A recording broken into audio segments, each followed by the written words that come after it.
আজ সকালে আমাদের বাড়িতে হলো বর স্পেশাল ডিম পরোটা। পরোটাটা বানিয়েছে আমার বর। বড় ব্লগে অবশ্যই দেখতে পারবে। খেতে, খেতে হঠাৎ চলে আসলো একটা পার্সেল। আরে কে পাঠালো উপহার আমার জন্য? আরে বাবা!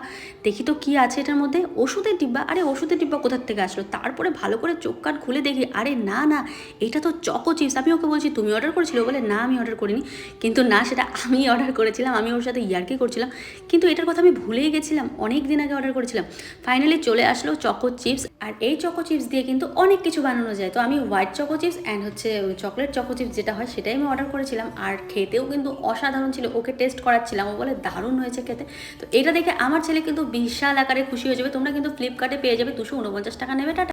আজ সকালে আমাদের বাড়িতে হলো বর স্পেশাল ডিম পরোটা। পরোটাটা বানিয়েছে আমার বর। বড় ব্লগে অবশ্যই দেখতে পারবে। খেতে, খেতে হঠাৎ চলে আসলো একটা পার্সেল। আরে কে পাঠালো উপহার আমার জন্য? আরে বাবা! দেখি তো কি আছে এটার মধ্যে? ওষুধের ডিব্বা। আরে ওষুধের ডিব্বা কোথার থেকে আসলো? তারপরে ভালো করে চোখ কান খুলে দেখি, আরে না, না,